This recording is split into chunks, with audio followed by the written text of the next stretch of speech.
Hello students, हम पढ़ रहे हैं रेस्पिरेटरी सिस्टम ऑफ ह्यूमन। हम पिछली क्लास में श्वसन संबंधी रोग पढ़ रहे थे। तो आज का भी हमारा टॉपिक है श्वसन संबंधी रोग।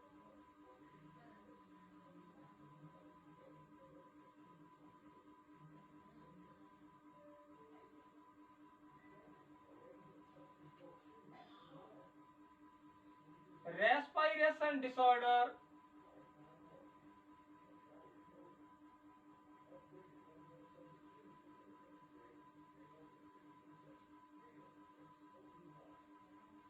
श्वसन संबंधी रोग कौन कौन से होते हैं?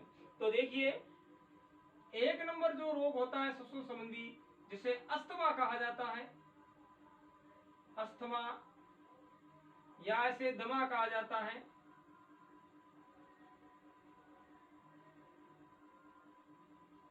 अस्थमा।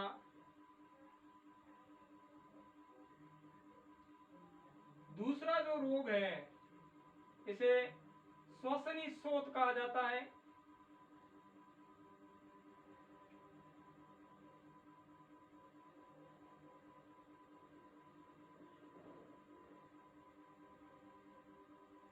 ब्रोंकिटिस। तीसरा जो रोग है वात स्फीति कहा जाता है।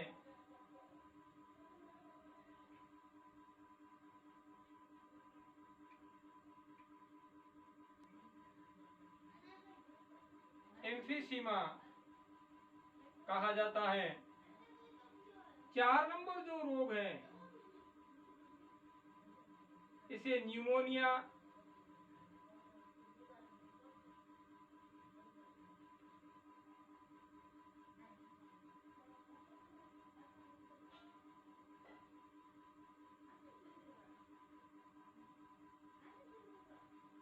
पांच नंबर जो रोग है श्वसन संबंधी, इसे फेफड़ों का कैंसर,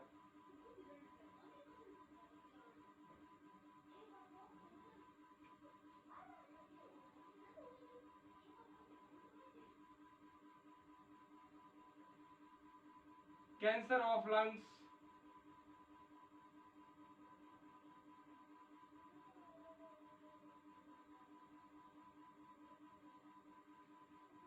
और 6 नंबर श्वसन संबंधी रोग है जिसे सिलिकोसिस,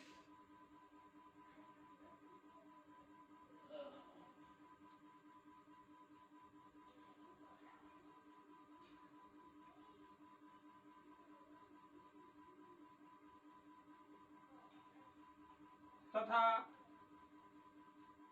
एस्बेस्टोसिस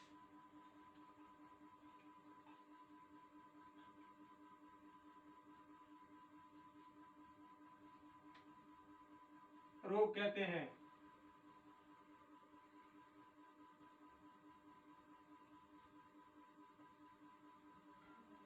ये रोग जो होते हैं वो श्वसन संबंधी रोग होते हैं जो श्वसन अंगों की विकृति के फलस्वरूप उत्पन्न होते हैं। 4 नंबर श्वसन संबंधी रोग न्यूमोनिया,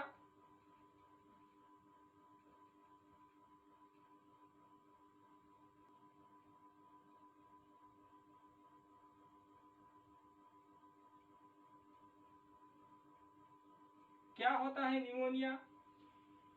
न्यूमोनिया रोग जो होता है ये एक जीवाणु के संक्रमण से होता है जिसे स्ट्रेप्टोकोकस न्यूमोनी कहते हैं। स्ट्रेप्टोकोकस न्यूमोनी जीवाणु के फेफड़ों में संक्रमण से ये रोग होता है और इस जीवाणु के संक्रमण से वायु कुपिकाएं जो होती है वो मृत कोशिकाएं यानी कि WBC और तरल से भर जाती है और ऐसी स्थिति के अंदर फेफड़ों में सूजन आ जाती है जिससे रोगी को श्वास लेने में कठिनाई होती है और ये रोग जो होता है वो न्यूमोनिया कहलाता है और ये रोग जीवाणु जनित होता है और उस जीवाणु का नाम स्ट्रेप्टोकोकस न्यूमोनी होता है। यह रोग हो जाने पर उपचार के लिए ब्रोंकोडाइलेटर और एंटीबायोटिक औषधियों का उपयोग किया जाता है। तो हम लिख सकते हैं न्यूमोनिया रोग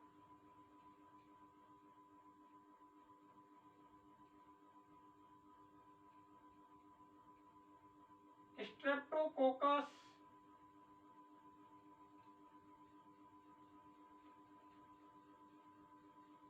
न्यूमोनी जीवाणु के फेफड़ों में संक्रमण से होता है।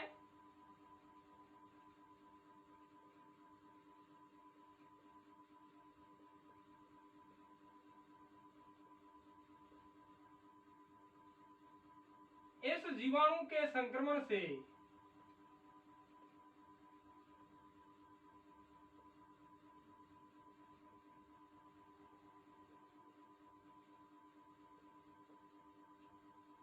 वायु कुपिकाएं,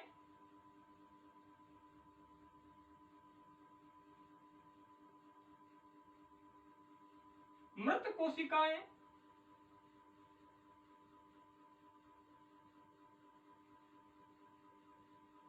मृत कोशिकाएं यानी कि WBC एवं तरल से भर जाती है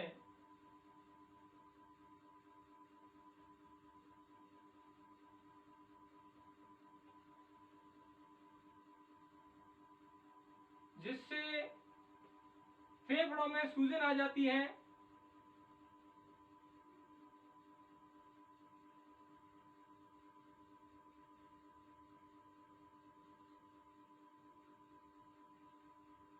तथा रोगी को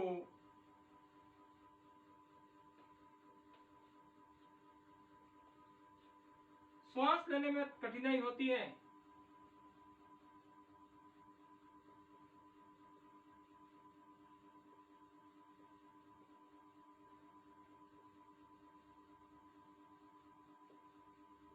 श्वास लेने में कठिनाई होती है। यह रोग वृद्धों के अंदर और बच्चों के अंदर अधिक होता है। यह रोग वृद्धों एवं बच्चों में अधिक होता है।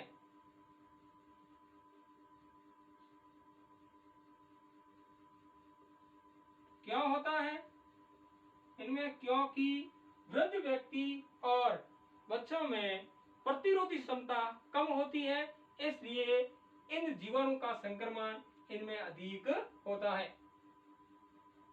अगली बात, इस रोग के उपचार में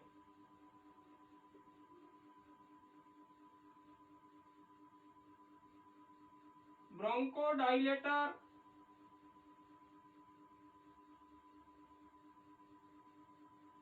एवं एंटीबायोटिक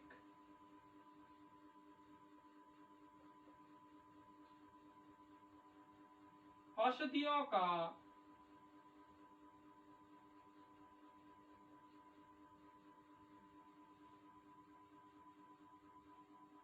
उपयोग किया जाता है।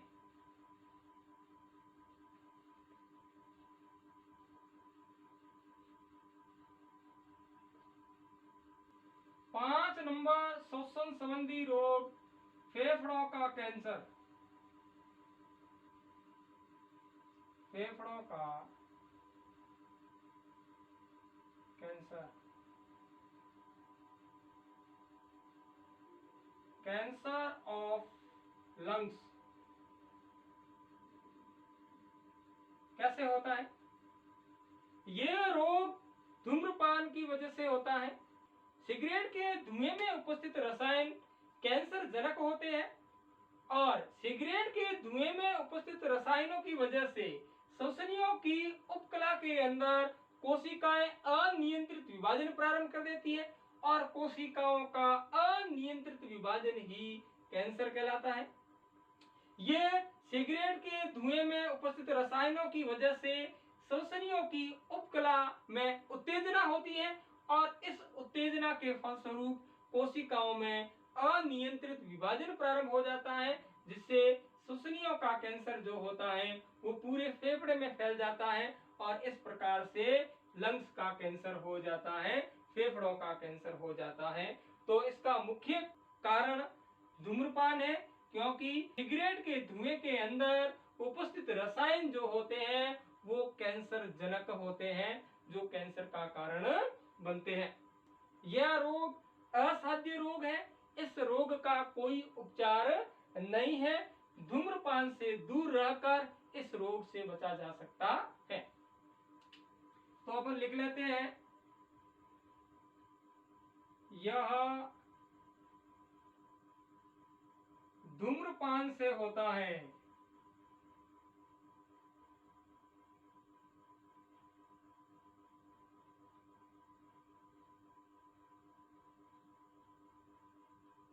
सिगरेट के धुएं में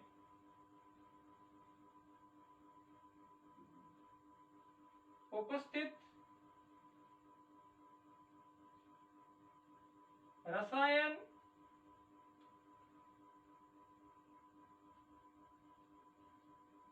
कैंसर जनक होते हैं।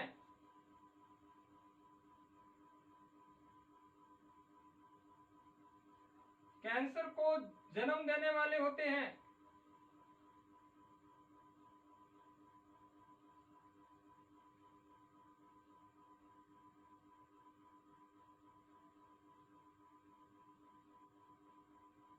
सिगरेट के धुएं से श्वसनियों की उपकला में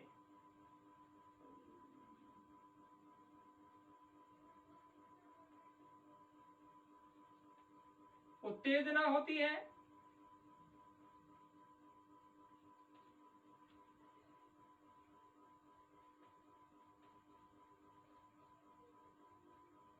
जिससे कोशिकाएं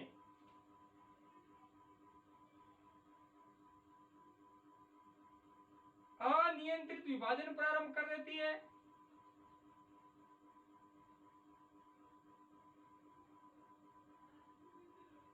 अनियंत्रित विभाजन प्रारंभ कर देती है।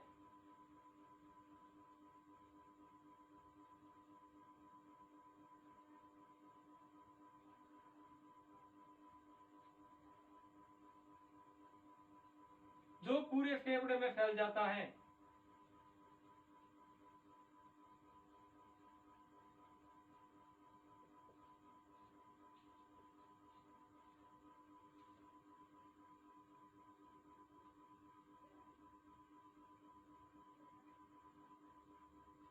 तो इस प्रकार से लंग्स कैंसर हो जाता है। यह एक असाध्य रोग है।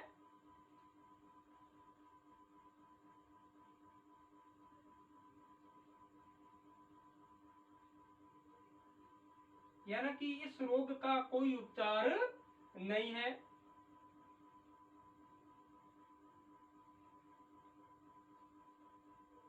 धूम्रपान से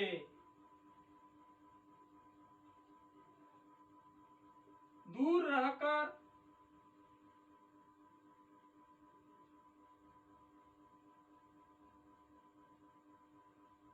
इस रोग से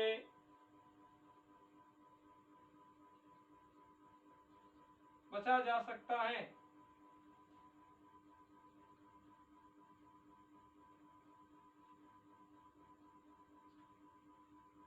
तो ये होता है फेफड़ों का कैंसर। अगला श्वसन संबंधी रोग है सिलिकोसिस।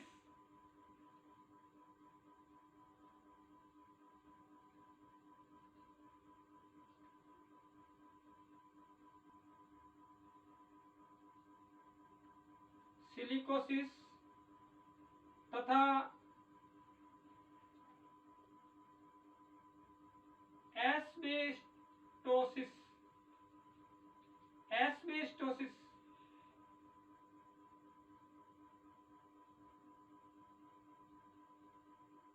एस्बेस्टोसिस क्या होता है सिलिकोसिस तथा एस्बेस्टोसिस? देखिए, यह रोग वायु प्रदूषण से होता है। वायु प्रदूषण में वायु के अंदर उपस्थित कणों से यह रोग होता है।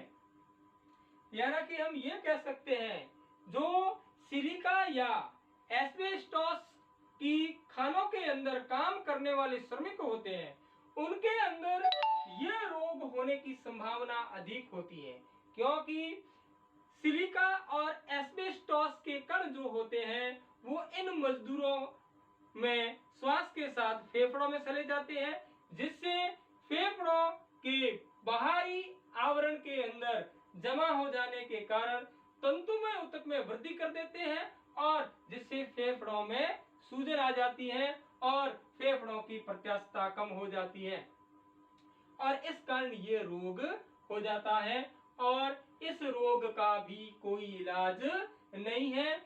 ये रोग भी एक असाध्य रोग है, इसका कोई उपचार नहीं है, और जिन कारणों से होता है उन कारकों से दूर रहकर इस रोग से बचा जा सकता है। यह रोग वायु प्रदूषण से होता है।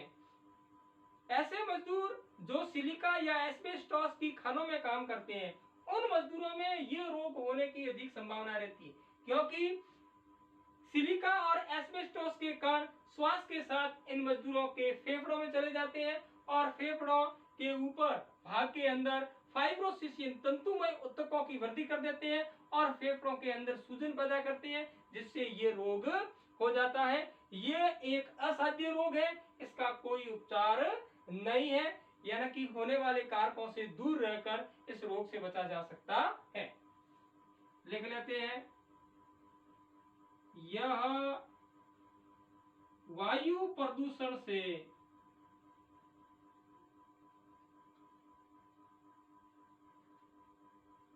होने वाला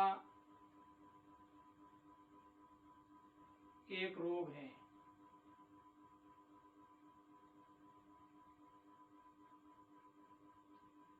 दूसरी बात, ऐसे मजदूर जो सिलिका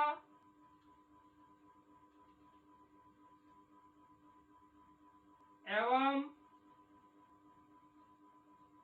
एस्बेस्टोस की खानों में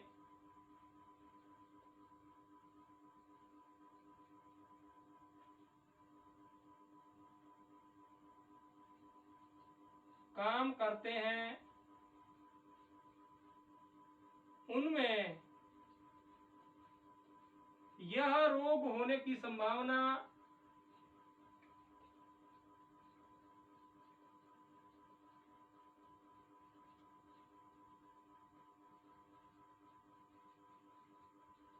अधिक होती है।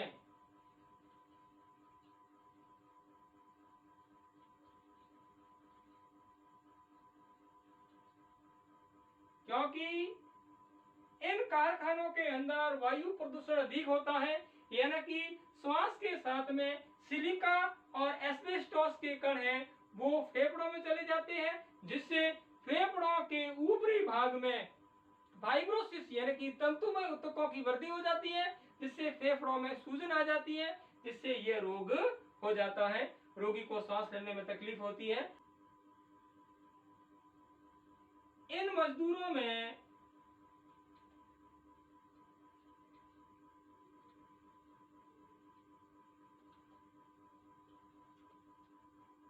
ये कण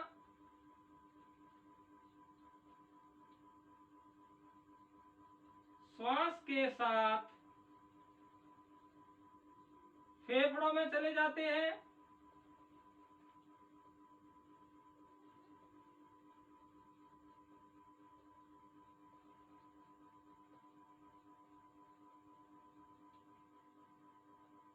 तथा फेफड़ों के ऊपरी भाग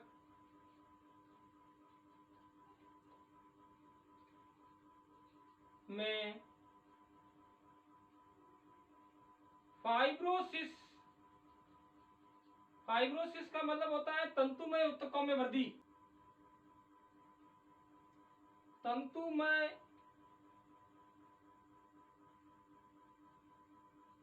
ऊतकों में वृद्धि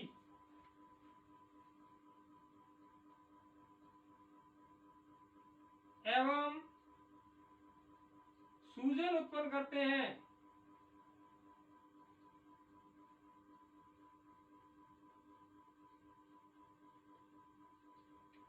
जिससे रोगी को श्वास लेने में तकलीफ होती है, जिससे रोगी को श्वास लेने में कठिनाई होती है।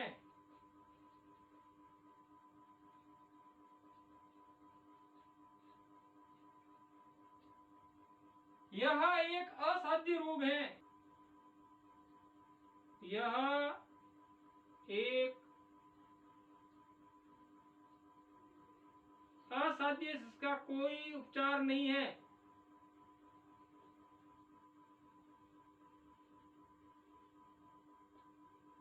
होने वाले कारकों से दूर रहकर, होने वाले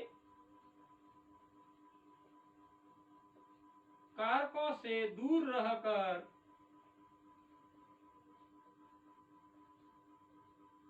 इस रोग से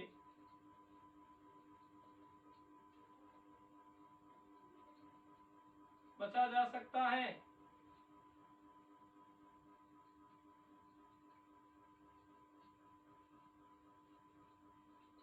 तो ये होते हैं श्वसन संबंधी रोग। इसी के साथ में हमारा respiratory system of human lesson समाप्त होता है।